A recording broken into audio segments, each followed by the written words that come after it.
Hello, my friends, it's Indiana Holmes, and tonight we read a murder mystery by a famous author that most of us know, or at least we know his books, because the book we're going to read tonight, The Red House Mystery, was written by none other than A. Milne, who is the most famous author for writing the children's books, The Many Adventures of Winnie the Pooh and House on Pooh Corner. But in addition to that, he wrote poems, plays, and other types of books of fiction. He was born Alexander Milne in 1882 and passed away in 1956. He was an English writer born in Scotland, and of course he's most famous for his wonderful books about the teddy bear, Winnie the Pooh. Milne served actually in both World War I and World War II, and he was a British soldier in the army during World War I, but he was later promoted to being a captain in the British Home Guard during World War II.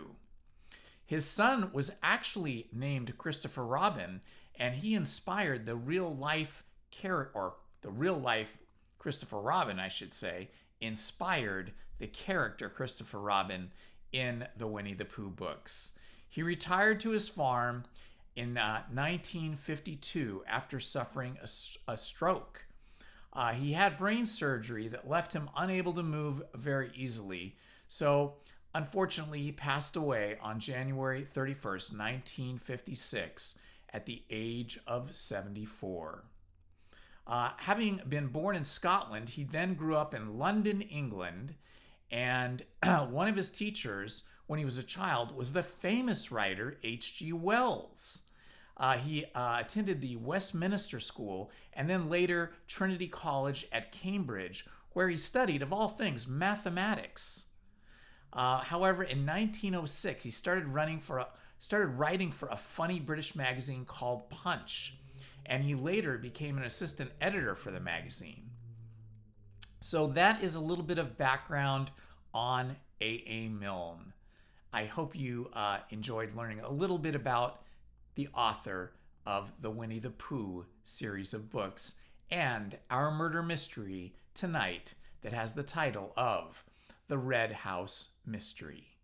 Chapter 1, Mrs. Stevens is Frightened.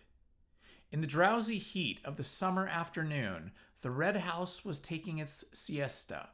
There was a lazy murmur of bees in the flower borders, a gentle cooing of pigeons in the tops of the elms. From distant lawns came the whir of a mowing machine, that most restful of all country sounds, making ease the sweeter in that is taken while others are working. It was the hour when even those whose business it is to attend to the wants of others have a moment or two for themselves. In the housekeeper's room, Audrey Stevens, the pretty parlor maid, retrimmed her best hat and talked idly to her aunt, the cook housekeeper of Mr. Mark Ablett's bachelor home. "For Joe?" said Mrs. Stevens placidly, her eye on the hat. Audrey nodded. She took a pin from her mouth, found a place in the hat for it, and said, "He likes a bit of pink." "I don't say I mind a bit of pink myself," said her aunt. "Joe Turner, isn't that the one?" "It isn't everybody's color," said Audrey, holding the hat out at arm's length and regarding it thoughtfully. "Stylish, isn't it?"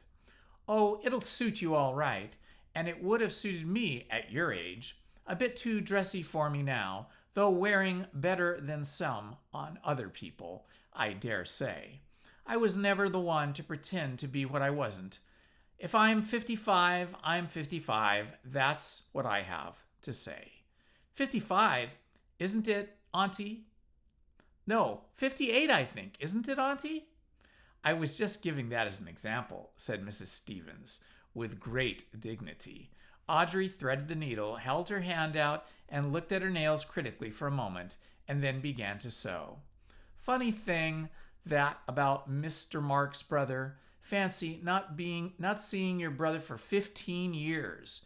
She gave a self-conscious laugh and went on. "Wonder what I should do if I didn't see Joe for 15 years. "As I told you all this morning," said her aunt, "I've been here 5 years, and I've never heard of a brother. I could say that before everybody if I was going to die tomorrow. There's been no brother here while I've been here." "You could have knocked me down with a feather when he spoke about him at breakfast this morning. I didn't hear what went before, naturally, but they was all talking about the brother when I went in. Now, what was it I went in for? Hot milk, or was it toast, or... Well, they was all talking, and Mr. Mark turns to me and says, in his own way, 'Stevens,' he says, 'my brother is coming to see me this afternoon.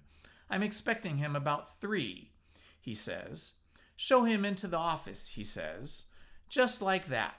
'Yes, sir,' I says, quite quietly, but I was never so surprised in my life, not knowing he had a brother. 'My brother from Australia,' he says. I'd forgotten that, from Australia. 'Well, he may have been in Australia,' said Mrs. Stevens judiciously. 'I can't say for what, not knowing the country. But what I do say is he never's been here. Not while I've been here, and that's 5 years.' 'Well, but Auntie, he hasn't been here for 15 years. I heard Mr. Mark telling Mr. Cayley 15 years, he says.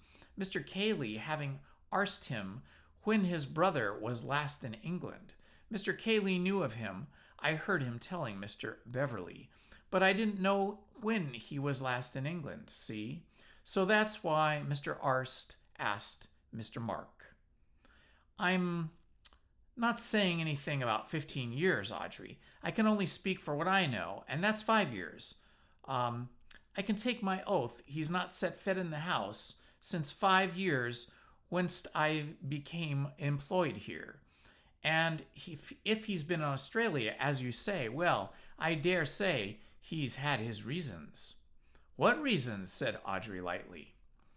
'Never mind the reasons. Being in the place of a mother to you, since your poor mother died, I say this, Audrey, when a gentleman goes to Australia, he has reasons. And when he stays in Australia 15 years, as Mr. Mark says, and as I know for myself for 5 years, he has reasons. And a respectably brought up girl doesn't ask what those reasons are.'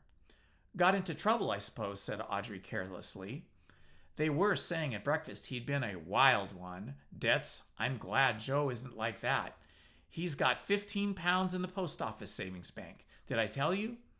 But there was not to be any more talk of Joe Turner that afternoon. The ringing of a bell brought Audrey to her feet, no longer Audrey, but now Stevens. She arranged her cap in front of the glass. 'There, that's the front door,' she said. 'That's him. Show him into the office,' said Mr. Mark. 'I suppose he doesn't want the other ladies and gentlemen to see him. Well, they're all out at the golf anyway. Wonder if he's going to stay. P'raps he's brought back some, maybe gold from Australia. I might hear something about Australia, because if anybody can get gold there, then I don't say but what Joe and I... Now, get on, Audrey. Just going, darling.' She went out. To anyone who had just walked down the drive in the August sun, the open door of the red house revealed a delightfully inviting hall, of which even the mere sight was cooling. It was a big, low-roofed, oak-beamed place, with cream-washed walls and diamond-paned windows, blue-curtained. On the right and left were doors leading to other living rooms, but on the side which faced you as you came in were windows again, looking on to a small grass court, and from open windows to open windows such air as there was played gently. The staircase went up in broad, low steps along the right-hand hall and wall, and turning to the left, led you along a gallery which ran across the width of the hall to your bedroom. That is, if you were going to stay the night. Mr. Robert Ablett's intentions in this matter were as yet unknown. As Audrey came down the hall, she gave a little start as she saw Mr. Cayley suddenly sitting unobtrusively in a seat beneath one of the front windows, reading. No reason why he shouldn't be there, certainly a much cooler place than the golf links on such a day. But somehow there was a deserted air about the house that afternoon, as if all the guests were outside, or perhaps the wisest place of all, up in their bedrooms, sleeping. Mr. Cayley, the master's cousin, was a surprise, and having given a little exclamation as she came suddenly upon him, she blushed and said, "Oh, I beg your pardon, sir. I didn't see you at first." And he looked up from his book and smiled at her. An attractive smile it was on a big, ugly face. Such a gentleman, Mr. Cayley, she thought to herself as she went on, and wondered what the master would do without him. If this brother, for instance, had to be bundled back to Australia, it was Mr. Cayley who would do most of the bundling. "So this is Mr. Robert," said Audrey to herself, as she came in sight of the visitor. She told her aunt afterwards that she would have known him anywhere for Mr. Mark's brother, but she would have said that in any event, actually, she would have been surprised. Dapper little Mark, with his neat pointed beard and his carefully curled mustache, with his quick darting eyes, always moving from one to the other of any company he was in, to register one more smile to his credit when he had said a good thing, one more expectant look when he was only waiting his turn to say it. He was a very different man from this rough-looking, ill-dressed colonial, staring at her so loweringly. "I want to see Mr. Mark Ablett," he growled. It sounded almost like a threat. Audrey recovered herself and smiled reassuringly at him. She had a smile for everybody. "Yes, sir. He is expecting you. If you will come this way." "Oh, so you know who I am, eh?" "Mr. Robert Ablett." "Aye, that's right. So he's expecting me, eh? He'll be glad to see me, eh?" "If you will come this way, sir," said Audrey primly. She went to the second door on the left and opened it. "Mr. Robert she began and then broke off. The room was empty. She turned to the man behind her. "If you will sit down, sir, I will find the master. I know he's in because he told me that you were coming this afternoon." "Oh," he looked around the room. "What did you call this place? The office, sir." "The office?" "The room where the master works, sir." "Works? That's new. Didn't know he'd ever done a stroke of work in his life." "Where he writes, sir," said Audrey with dignity. The fact that Mr. Mark wrote, though nobody knew what, was a matter of pride in the housekeeper's room. "Not well dressed enough for the drawing room, eh?" "I will tell the master you are here, sir," said Audrey decisively. She closed the door and left him there. Well, here was something to tell Auntie. Her mind was busy at once, going over all the things which he had said to her and she had said to him, quite like, "Directly I saw him, I said to myself, why, you could have knocked her over with a feather." Feathers, indeed, were a perpetual menace to Audrey. However, the immediate business was to find the master. She walked across the hall to the library, glanced in, came back a little uncertainly, and stood in front of Cayley. "If you please, sir," she said in a low, respectful voice, "can you tell me where the master is? It's Mr. Roberts called." "What?" said Cayley, looking up from his book. "Who?" Audrey repeated her question. "I don't know. Isn't he in the office? He went up to the Temple after lunch. I don't think I've seen him since." "Thank you, sir. I will go up to the Temple." Cayley returned to his book. The Temple was a brick summer house in the gardens at the back of the house, about 300 yards away. Here Mark meditated sometimes before retiring to the office to put his thoughts upon paper. The thoughts were not of any great value. Moreover, they were given off at dinner table more often than they got on paper, and got onto the paper more often than they got into print. But that did not prevent the master of the Red House from being a little pained when a visitor treated the Temple carelessly, as if he had been erected for the ordinary purpose of flirtation and cigarette smoking. There had been an occasion when 2 of his guests had been found playing fives in it. Mark had said nothing at the time, save to ask with a little less than his usual point whether they couldn't find anywhere else for their game, but the offenders were never asked to the Red House again. Audrey walked slowly up to the temple, looked in, and walked slowly back. All that walk for nothing. Perhaps the master was upstairs in his room. Not well dressed enough for the drawing room. Well, now, Auntie, would you like anyone in your drawing room with a red handkerchief round his neck and great big dusty boots? And listen, one of the men shooting rabbits. Auntie was partial to nice rabbit and onion sauce. How hot it was. She wouldn't say no to a cup of tea. Well, one thing, Mr. Robert wasn't staying the night. He hadn't any luggage at all. Of course, Mr. Mark could lend him some things. He had clothes enough for 6. She would have known him anywhere for Mr. Mark's brother. She came into the house. As she passed the housekeeper's room on her way back to the hall, the door opened suddenly and a rather frightened face looked out. "Hello, Aud," said Elise. "It's Audrey," said she, turning into the room.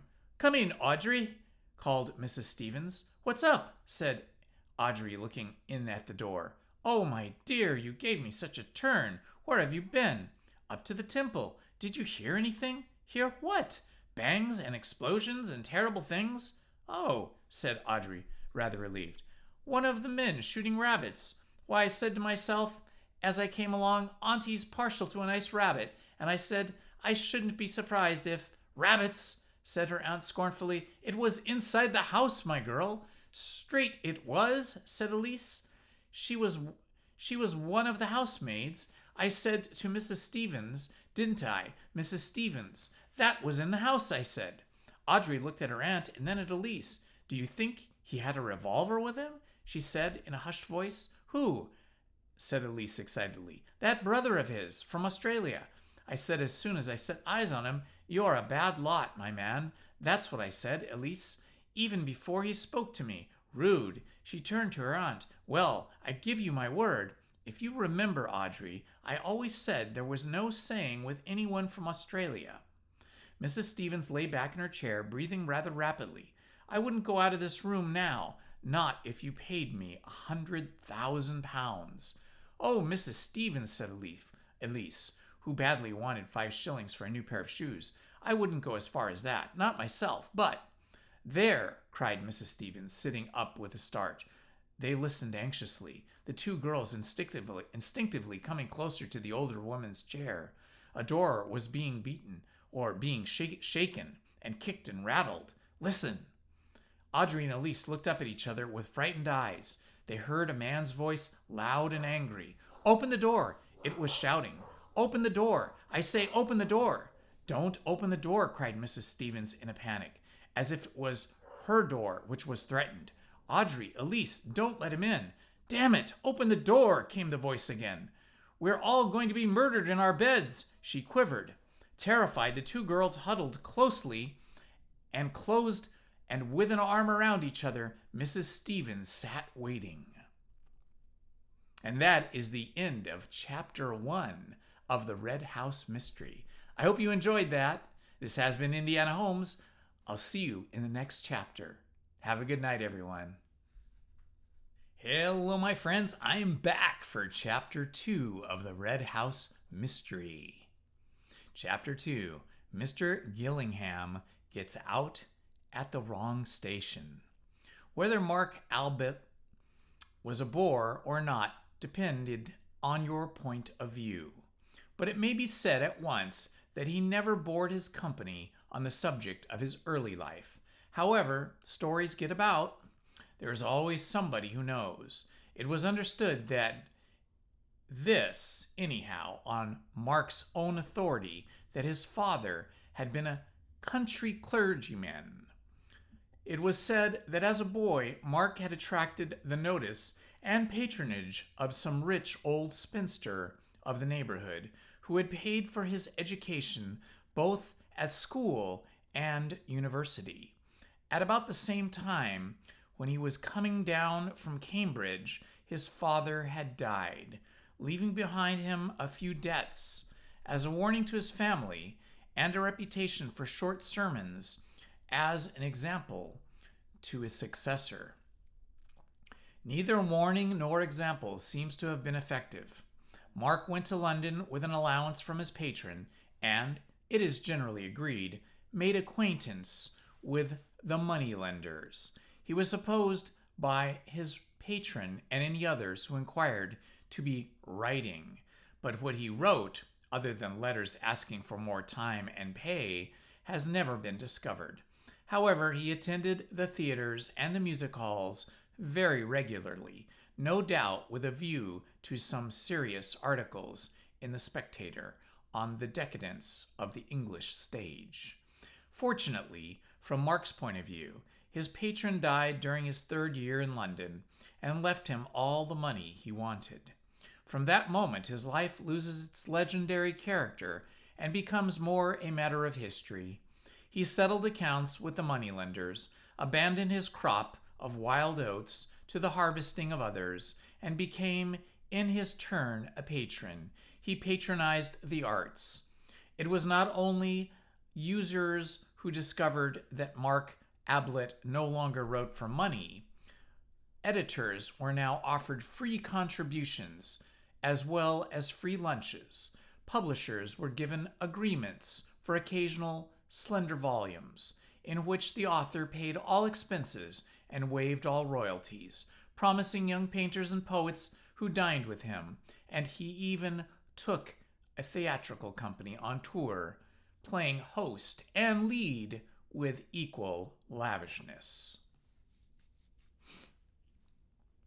He was not what most people call a snob. A snob has been defined carelessly as a man who loves lord and more carefully as a mean lover of mean things, which would be a little unkind to peerage if the first definition were true. Mark had his vanities, undoubtedly, but he would sooner have met an actor-manager than an earl. He would have spoken of his friendship with Dante, had that been possible, more glibly than of his friendship with the Duke. Call him a snob if you like, but not the worst kind of snob, a hanger-on, but to the skirts of art, not society, a climber, but in the neighborhood of Parnassus, not Hayhill. His patronage did not stop at the arts. It also included Matthew Cayley, a small cousin of a 13 who has circumstances as were limited as had been Mark's own before his patron had rescued him. He sent the Cayley cousin to school and Cambridge. His motives, no doubt, were unworldly enough at first, a mere repaying to his account in the recording Angel's book of the generosity which had been lavished upon him. A laying up of treasure in heaven, perhaps. But it is probable that as the boy grew up, Mark's designs for his future were based on his own interests as much as those of his cousin, and that a suitably educated Matthew Cayley of 23 was felt by him to be useful property for a man in his position, a man, that is to say, whose vanities left him so little time for his affairs. Cayley then, at 23, looked after his cousin's affairs. By this time, Mark had bought the Red House and the considerable amount of land which went with it. Cayley superintended the necessary staff. His duties, indeed, were many. He was not quite secretary, not quite land agent, not quite business advisor, not quite companion, but something of all four. Mark learnt upon him and leaned upon him and called him Kay, objecting quite rightly in the circumstances to the name of Matthew. Kay, he felt, was, above all, dependable, a big, heavy-jawed, solid fellow who didn't bother you with unnecessary talk, a boon to a man who liked to do most of the talking himself. Cayley was now 28, but had all the appearance of 40, which was his patron's age.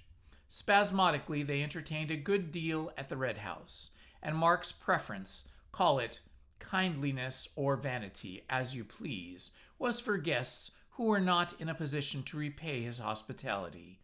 Let us have a look at them as they came down to breakfast, of which Stevens, the parlor maid, has already given us a glimpse. The first to appear was Major Rumbold, a tall, gray-haired, gray-mustached, silent man, wearing a Norfolk coat and a gray flannel trousers, who lived on his retired pay and wrote natural history articles for papers. He inspected the dishes on the side table, decided carefully on category, and got to work on it. He had passed on to the sausage by the time the next arrival. This was Bill Beverly, a cheerful young man in white flannel trousers and a blazer. "Hello, Major," he said as he came in. "How's the gout?" "It isn't gout," said Major gruffly. "Well, whatever it is," the Major grunted. "I make a point of being polite at breakfast," said Bill, helping himself largely to porridge. "Most people are so rude. That's why I asked you. But don't tell me if it's a secret. Coffee?" he added as he poured himself out a cup. "No, thanks. I never drink till I've finished eating." "Quite right, Major. It's only manners." He sat down opposite the other. "Well, we've got a good day for our game. It's going to be dashed hot, but that's where Betty and I score. On the 5th green, your old wound, the one you got in that frontier skirmish in '43, will begin to trouble you. On the 8th, your liver, undermined by years of curry, will drop to pieces on the 12th. "Oh, shut up, you ass." "Well, I'm only warning you. Hello, good morning, Miss Norris. I was telling the Major what was going to happen to you and him this morning. Do you want any assistance, or do you prefer choosing your own breakfast?" "Please don't get up," said Miss Morris. "I'll help myself." "Good morning, Major." She smiled pleasantly at him. The Major nodded. "Good morning. Going to be hot." "As I was telling him," began Bill, "that's where—" "Hello, Betty." "Morning, Cayley."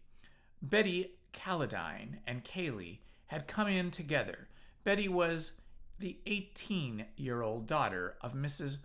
John Calladine, widow of the painter, who was acting hostess on this occasion for Mark. Ruth Norris took herself seriously as an actress, and on her holidays, seriously as a golfer. She was quite competent as either. Neither the Stage Society nor Sandwich had any terrors for her. "By the way, the car will be around at 10:30, said Cayley, looking up from his letters.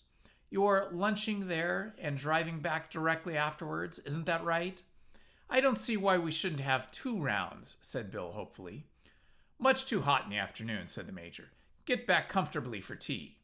Mark came in. He was generally the last. He greeted them and sat down to toast the tea. Breakfast was not his meal. The others chattered gently while he read his letters. "Good God!" said Mark suddenly. There was an intrusive turning of heads towards him. "I beg your pardon, Miss Norris?" "Sorry, Betty." Miss Norris smiled her forgiveness. She often wanted to say it herself, particularly at rehearsals. "I say, Kay." He was frowning to himself, annoyed, puzzled. He held up a letter and shook it. "Who do you think this is from?" Cayley, at the other end of the table, shrugged his shoulders. How could he possibly guess? "Robert," said Mark. "Robert?" It was different to surprise Cayley. "Well?" "It's all very well to say 'well' like that," said Mark peevishly. "He's coming here this afternoon." "I thought he was in Australia or someplace." "Of course, so did I." He looked across at Rumbold. "Got any bothers, Major?" "No." "Well, take my advice and don't have any." "Not likely to, now," said the Major. Bill laughed. Miss Norris said politely, "But you haven't any brothers, Mr. Ablett." "One," said Mark grimly. "If you're back in time, you'll see him this afternoon. He'll probably ask you to lend him £5. Don't." Everybody felt a little uncomfortable. "I've got a brother," said Bill helpfully, "but I always borrow from him." "Like Robert," said Mark. "When was he in England last?" asked Cayley. "About 15 years ago, wasn't it?" "You'd have been a boy, of course." "Yes, I remember seeing him once about then. But I didn't know if he had been back since." "No, not to my knowledge, Mark." "Still, obviously, upon return to his letter. Personally," said Bill, "I think relations are a great mistake." All the same, said Betty a little daringly, it must be rather fun having a skeleton in the cupboard. Mark looked up, frowning. If you think it's fun, I'll hand him over to you, Betty. If he's anything like he used to be, and like his few letters have been, well, Kay knows. Kay grunted. All I knew was that one didn't ask questions about him. It may have been meant as a hint to any curious guests not to ask more questions, or a reminder to his host not to talk too freely in front of strangers, although he gave it a sound of a mere statement of fact. But the subject dropped, to be succeeded by a more fascinating subject, one of the coming foursome. Mrs. Calladine was driving over with the players in order to lunch with an old friend who lived near the links, and Mark and Kaylee were remaining at home on affairs. Apparently affairs were now to include a prodigal brother, but that need not make the foursome less enjoyable. At about that time, when the Major, for whatever reason, was fluffing his tee shot at the 16th, and Mark and his cousin were at their business at the Red House, an attractive gentleman of the name of Anthony Gillingham was handing up his ticket at Woodham Station and asking the way to the village. Having received directions, he left his bag with the station master and walked off leisurely. He is an important person to this story, so that it is well that we should know something about him before letting him loose in it. Let us stop him at the top of the hill on some excuse and have a good look at him. The first thing we realize is that he's doing more of the looking than we are. Above a clean-cut, clean-shaven face, of the type usually associated with the Navy, he carries a pair of gray eyes, which seem to be absorbing every detail in our person. To strangers, this look is almost alarming at first, until they discover that this mind is very often elsewhere, that he has, so to speak, left his eyes on guard, while he himself follows a train of thought in another direction. Many people do this, of course, when, for instance, they are talking to one person and trying to listen to another, but their eyes betray them. Antony's never did. He had seen a good deal of the world with those eyes, though never as a sailor. When at the age of 21, he came into his mother's money, £400 a year, old Gillingham looked up from the Stockbreeders' Gazette to ask what he was going to do. See the world, said Antony. Well, send me a line from America or wherever you get to. Right, said Antony. Old Gillingham returned to his paper. Antony was a younger son, and on the whole, not so interesting to his father as the cadets of certain other families. Champion Burkitt's, for instance. But then Champion Burkitt was the best Hereford bull he had ever bred.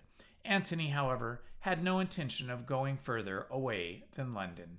His idea of seeing the world was to see not countries, but people, and to see them from as many angles as possible. There are all sorts in London if you know how to look at them. So Antony looked at them from various strange corners, from the viewpoint of the valet, the newspaper reporter, the writer, and the shop assistant, with the independence of a £400 a year stipend behind him. He enjoyed it immensely. He never stayed long in any one job and generally closed his connection with it by telling his employer, contrary to all etiquette, as understood between master and servant, exactly what he thought of him. He had no difficulty in finding a new profession. Instead of experience and testimonials, he offered his personality and a sporting bet. He would take no wages for the first month, and if he satisfied his employer, double wages the second. He always got his double wages. He was now 30. He had come to Woodham for holiday because he liked the look of the station. His ticket entitled him to travel further, but he had always intended to please himself in the matter. Woodham attracted him, and he had a suitcase in the carriage with him and money in his pocket. Why not get out? The landlady of the George was only too glad to put him up and promised that her husband would drive over that afternoon for his luggage. And you would like some lunch, I expect, sir. Yes, but don't give yourself any trouble about it. Cold anything you've got. What about beef, sir? She asked. And if she had 100 varieties of meat to select from, and was offering him her best. That will do splendidly, and a pint of beer. Well, he was finishing his lunch. The landlord came to ask about the luggage. Antony ordered another pint and soon had him talking. It must be rather fun to keep a country inn, he said, thinking that it was about time he started another profession. I don't know about fun, sir. It gives us a living, and a bit over. You ought to take a holiday, said Antony, looking at him thoughtfully.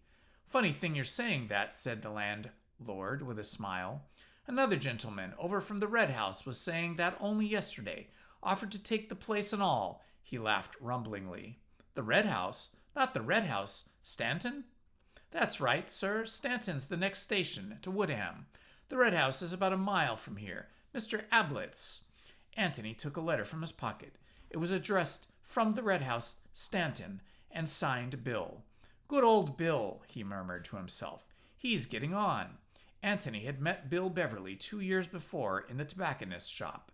Gillingham was on one side of the counter and Mr. Beverly on the other. Something about Bill, his youthfulness and freshness, perhaps attracted Antony, and when cigarettes had been ordered and an address given to which they were to be sent, he remembered that he had come across an aunt of Beverly's once at a country house. Beverly and he met again a little later at a restaurant. Both of them were in evening dress, but they did different things, and with their napkins, and Antony with one more polite of the two. However, he still liked Bill. So on one of his holidays, when he was unemployed, he arranged an introduction through a mutual friend. Beverly was a little inclined to be shocked when he was reminded of their previous meetings, but his uncomfortable feelings soon wore off, and he and Antony quickly became intimate. But Bill generally addressed him as "Dear Madman" when he happened to write. Antony decided to stroll over to the Red House after lunch and call upon his friend. Having inspected his bedroom, which was not quite the lavender-smelling country inn bedroom of fiction, but sufficiently clean and comfortable, he set out over the fields. As he came down the drive and approached the old red brick front of the house, there was a lazy murmur of bees in the flower borders, a gentle cooing of pigeons in the tops of the elms, and from distant lawns the whir of a mowing machine, that most restful of all country sounds. And in the hall a man was banging at a locked door and shouting, "Open the door! Open the door, I say! Open the door!" "Hello," said Antony in amazement. And that, my friends, is the end of Chapter 2. Hello, my friends. It is Indiana Holmes again, and we are about to begin Chapter 3 in the Red House Mystery. 2 Men and a Body. Kaylee looked around suddenly at the voice. "Can I help?" said Antony politely. "Something's happened," said Kaylee. He was breathing quickly. "I heard a shot. It sounded like shot. I was in the library. A loud bang. I didn't know what it was. And the door's locked." He rattled the door handle again, and it shook. "Open the door," he cried. "I say, Mark, what is it? Open the door." "But he must have locked the door on purpose," said Antony. "So why should he open it just because you ask him to?" Kaylee looked at him in a bewildered way and then turned to the door again. "We must break in," he said, putting his shoulder to it. "Help me. Isn't there a window?" Kaylee turned to him stupidly. "Window? Window? So much easier to break in a window," said Antony with a smile. He looked very cool and collected as he stood just inside the hall, leaning on his stick and thinking, no doubt, that a great deal of fuss was being made about nothing. But then he had not heard the shot. "Window? Of course! What an idiot I am!" He pushed past Antony and began running out into the drive. Antony followed him. They ran along the front of the house, down the path, to the left, and then to the left again and over the grass. Kaylee in front and the other close behind him. Suddenly, Kaylee looked over his shoulder and pulled up short. "Here," he said. They had come to the windows of the locked room. French windows, which opened onto the lawns at the back of the house, but now they were closed. Anthony could not help feeling a thrill of excitement as he followed Kaylee's example and put his face close up to the glass. For the first time, he wondered if there really had been a revolver or some type of shot in this mysterious room. It had all seemed so absurd and melodramatic from the other side of the door. But if there had been one shot, why should there not have been two or more? At the careless fools who were pressing their noses against the panes and asking for it. "My God, can you see it?" said Kaylee in a shaking voice. "Down there, look." The next moment, Anthony saw it. A man was lying on the floor at the far end of the room, his back towards them. A man? Or the body of a man? "Who is it?" said Anthony. "I don't know," the other whispered. "Well, we'd better go and see." He considered the windows for a moment. "I should think if you put your weight into it, just where they join, they'll give all right. Otherwise, we can kick in the glass." Without saying anything, Kaylee put his weight into it. The window gave, and they went into the room. Kaylee walked quickly to the body and dropped to his knees by it. For the moment, he seemed to hesitate. Then, with an effort, he put his hand on the shoulder and pulled it over. "Thank God," he murmured, and let the body go again. "Who is it?" said Anthony. "Robert Ablett." "Oh," said Anthony. "I thought his name was Mark," he added, more to himself than to the other.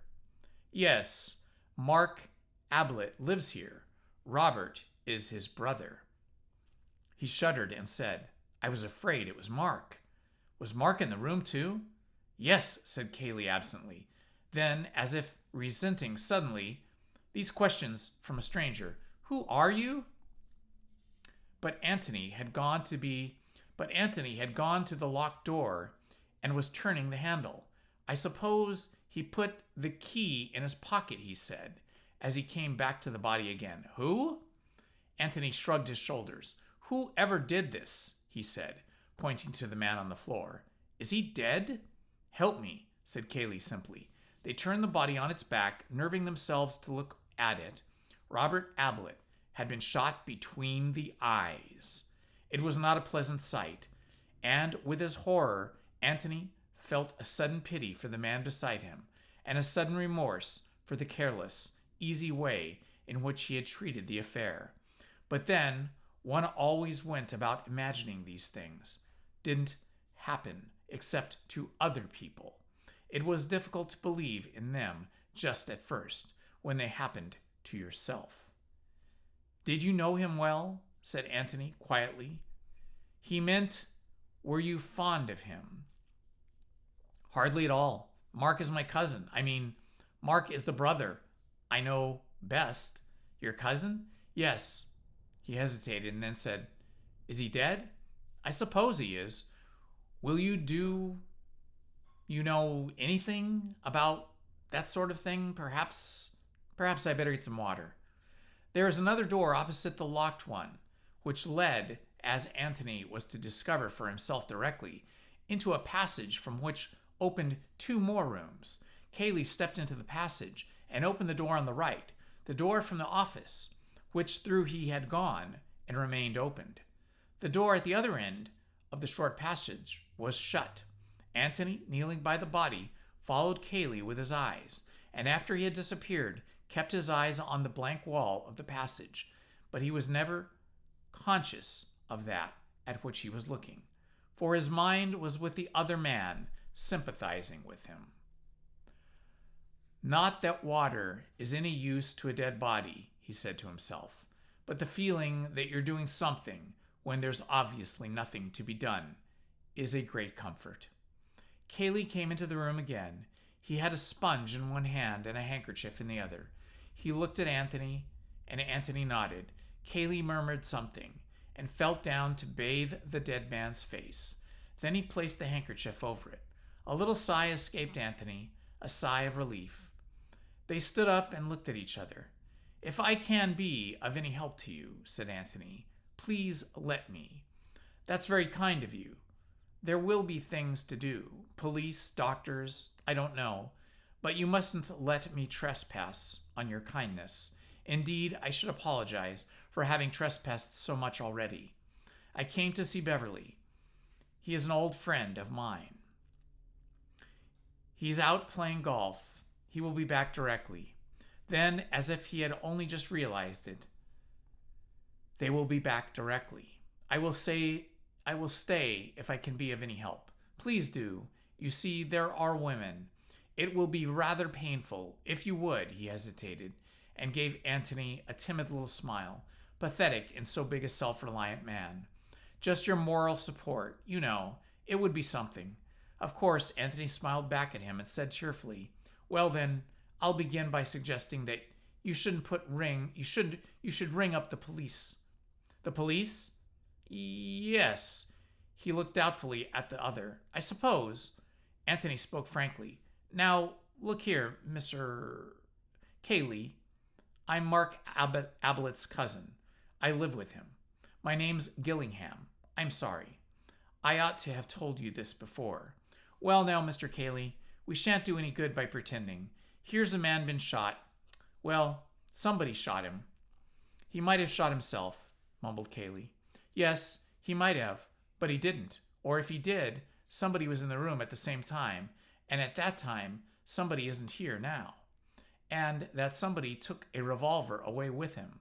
Well, the police will want a say or a word about that, won't they? Cayley was silent, looking on the ground. Oh, I know what you're thinking. And believe me, I do sympathize with you. But we can't be children about it. If your cousin Mark Ablett was in the room with this, he indicated the body, this man, then. Who said he was? Said Cayley, jerking his head up suddenly at Antony. You did. I was in the library. Mark went in. He may have come out again. I know nothing. Somebody else may have gone in. Yes, yes, said Antony patiently, as if to a little child. You know your cousin. I don't. Let's agree that he had nothing to do with it. But somebody was in the room when this man was shot. And, well, the police will have to know, don't you think? He looked at the telephone. Or would you rather I did it? Cayley shrugged his shoulders and went to the telephone. May I, look around a bit? Antony nodded towards the open door. Oh, do, yes. He sat down and drew a telephone towards him. You must make allowances for me, Mr. Gillingham. You see, I've known Mark for quite a long time. But of course, you're quite right. I am merely being stupid. He took off the receiver. Let us suppose that for the purpose of making a first acquaintance with this office, we are coming into it from the hall through the door, which is now locked, but which, for our special convenience, has been magically unlocked for us. As we stand just inside the door, the length of the room runs right and left, or more accurately, to the right only, for the left-hand wall is almost within our reach. Immediately opposite to us, across the breadth of the room, some 15 feet, is that other door by which Cayley went out and returned a few minutes ago. In the right-hand wall, 30 feet away from us, are French windows, crossing the room and going in the opposite door. We come into a passage, from which 2 rooms lead. The one on the right, into which Cayley went, is less than half the length of the office, a small square room, which has evidently been used some time or another as a bedroom. The bed is no longer there, but there is a basin, with hot and cold taps. In a corner, chairs and a cupboard or two, and a chest of drawers. The window faces the same way as the French windows in the next room, but anybody looking out of the bedroom has his view on the immediate right, shut off by the outer wall of the office, which projects, by reason of its greater length, 15 feet further into the lawn. The room on the other side of the bedroom is a bathroom. The 3 rooms together, in fact, form a sort of private suite, used perhaps during the occupation of the previous owner by some invalid who could not manage the stairs, but allowed by Mark to fall into disuse, save for the living room. At any rate, he never slept downstairs. Antony glanced at the bathroom and then wandered into the bedroom, the room into which Kaylee had been. The window was open, and he looked out into the well-kept grass beneath him and the peaceful stretch of the park beyond, and he felt very sorry for the owner of it all, who was now mixed up in so grim a business. Kaylee thinks he did it, said Anthony to himself. That's obvious. It explains why he wasted so much time banging on the door. Why should he try to break a lock when it's so much easier to break a window? Of course, he might just have lost his head. On the other hand, he might have wanted to give his cousin a chance of getting away. The same about the police. And lots of things. Why, for instance, did we run all the way around the house in order to get to those windows? Surely there's a back way out through the hall. I must have a look later on. Anthony, will be observed, had by no means lost his head. There was a step in the passage outside, and he turned round to see Kaylee in the doorway. He remained looking at him for a moment, asking himself a question. It was rather curious, and a curious question. He was asking himself why the door was open. Well, not exactly why the door was open. That could be explained easily enough. But why had he expected the door to be shut? He did not remember shutting it, but somehow he was surprised to see it open now, to see Kaylee through the doorway, just coming into the room. Something working subconsciously in his brain had told him that it was surprising. Why? He tucked the matter away in the corner of his mind for the moment. The answer would come to him later. He had a wonderfully retentive mind. Everything which he saw and heard seemed to make its corresponding impression somewhere in his brain, often without being conscious of it, and these photographic impressions were always there, ready for him when he wished to develop them. Kaylee joined him at the window. I've telephoned, he said. They're sending an inspector or someone from Middleston, and the local police and doctor from Stanton. He shrugged his shoulders. We're in for it now. How far away is Middleston? It was the town for which Anthony had taken a ticket that morning, only 6 hours ago. How absurd it seemed. About 20 miles. These people will be coming back soon. Beverly and the others. Yes, I expect they'll want to go away at once. Much better that they should. Yes, Kaylee was silent for a little. Then he said, You're staying near here. I am. At the George, at Woodham. If you're by yourself, I wish you would put up here. You see, he went awkwardly, you'll have to be here for the inquest and so on. If I may offer you my cousin's hospitality in his... if he doesn't, if he really has... Anthony broke in hastily with his thanks and acceptance. That's good. Perhaps Beverly will stay on. If he's a friend of yours. He's a good fellow. Anthony felt quite sure, from what Kaylee had said and had hesitated to say, that Mark had been the last to see his brother alive. It didn't follow that Mark Ablett was a murderer. Revolvers go off accidentally, and when they have gone off, people lose their heads and run away, fearing that their story will not be believed. Nevertheless, when people run away, whether innocently or guiltily, one can't help wondering which way they went. I suppose this way, said Anthony aloud, looking out the window. Who? Said Kaylee stubbornly. Well, whoever it was, said Anthony, smiling to himself. The murderer, or let us say, the man who locked the door after Robert Ablett was killed. I wonder. Well, how else could he have gotten away? He didn't go by the windows in the next room because they were shut. Isn't that rather odd? Well, I thought so at first, but he pointed to the wall jutting out from the right. You see, you're protected from the rest of the house if you get out here, and you're quite close to the shrubbery if you go out the French windows. I imagine you're much more visible. All that part of the house, he waved his right hand, the west, well, northwest almost, where the kitchen parts are, you see. You're hidden from them here. Oh, yes, he knew the house, whoever it was, and he was quite right to come out of this window. He'd be into the shrubbery at once. Kaylee looked at him thoroughly. It seems to me, Mr. Gillingham, that you know the house pretty well, considering that this is the first time you've been to it. Anthony laughed. Oh, well, I notice things. You know, I was born noticing, but I am right, aren't I? About why he went out this way? Yes, I think you are. Kaylee looked away towards the shrubbery. Do you want to go noticing in there now? He nodded at all. I think we might have to leave that to the police, said Anthony gently. It's well, there is no hurry. Kaylee gave a little sigh, and if he had been holding his breath for the answer and could now breathe again. Thank you, Mr. Gillingham, he said. And that, my friends, is the end of Chapter 3. I hope you enjoyed that story. We'll continue with Chapter 4 the next time we meet. This has been Indiana Homes.